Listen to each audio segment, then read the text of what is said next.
Hello বন্ধুরা, আপনারা সবাই কেমন আছেন? আশা করি সবাই ভালো আছেন। বন্ধুরা, আপনারা যদি ২০২৪ সালে একটি স্যামসং ফোন কেনার কথা ভাবেন, তাহলে এই ভিডিওটি শুধুমাত্র আপনার জন্যে। স্যামসং কোম্পানি আপনাদের কথা চিন্তা করে নিয়ে এসেছে অল্প বাজেটের ভিতরে দুর্দান্ত একটি ফোন, যে ফোনটি দেখতে অসাধারণ এবং চমৎকার।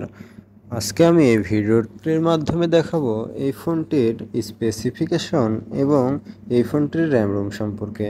তার সাথে থাকছে এই ফোনের প্রাইস।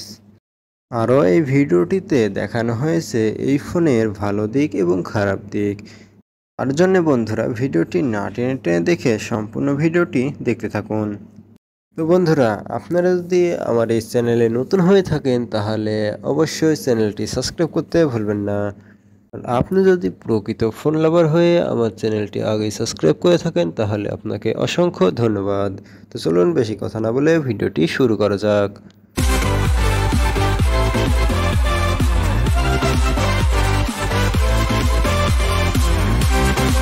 তো বন্ধুরা, আজকে আমি যে ফোনটি নিয়ে কথা বলবো সেই ফোনটি হচ্ছে স্যামসং ইনোভা 20। এই ফোনটির ডিসপ্লে হিসেবে থাকছে 6.52 ইঞ্চি IPS ইনসুলেট ডিসপ্লে এবং এই ফোনটির অপারেটিং সিস্টেম হিসেবে রয়েছে অ্যান্ড্রয়েড 30। এই ফোনটিতে CPU হিসেবে থাকছে অক্টাকোর 1.6 GHz এবং এই ফোনটিতে র্যাম হিসেবে থাকছে 4 GB এবং রোম হিসেবে থাকছে 128 GB। বন্ধুরা, তো চলুন এবার জেনে নেওয়া যাক এই ফোনটির ক্যামেরার দিকে। এই ফোনটিতে মূলত ক্যামেরা রয়েছে তিনটি ক্যামেরা।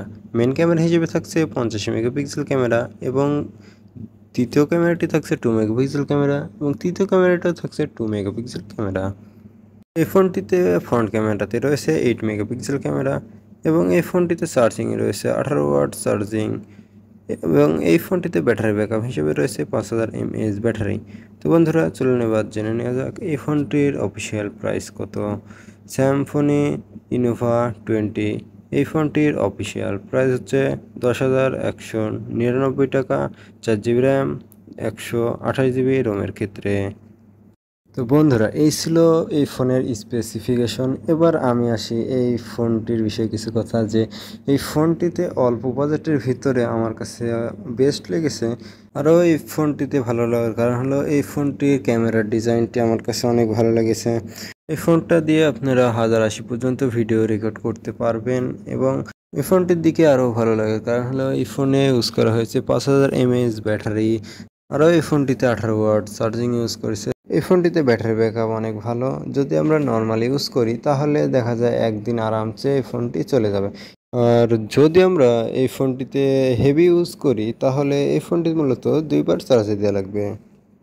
তাছাড়া এই ফোনটিতে এমনিতে নর্মালে গেম খেলা যাবে, সমস্যা হবে না। যেগুলো টাইম পাস করার মতো গেম, বেশি ভারী না খুব হালকা গেম, এগুলো আপনারা খেলতে পারবেন মোটামুটি ভালোই। তাছাড়া এই ফোনের কোনো সমস্যা নেই। এমনিতে ফোনটি আমার কাছে অনেক ভালো লেগেছে এবং আপনার কাছে কেমন লেগেছে ফোনটি তা কমেন্ট বক্সে কমেন্ট করে জানাতে ভুলবেন না। বন্ধুরা, এই ভিডিওটি দেখতে দেখতে আমরা শেষের দিকে চলে এসেছি। তো বন্ধুরা, আমার এই চ্যানেলে যদি আপনারা নতুন হয়ে থাকেন তাহলে চ্যানেলটি অবশ্যই সাবস্ক্রাইব করতে ভুলবেন না। Thank you for watching video. এতক্ষণ আমার সাথে থাকার জন্য ধন্যবাদ। আবারও দেখা হবে নতুন কোনো ভিডিওতে। ততক্ষণ ভালো থাকবেন, সুস্থ থাকবেন। আসসালামু আলাইকুম।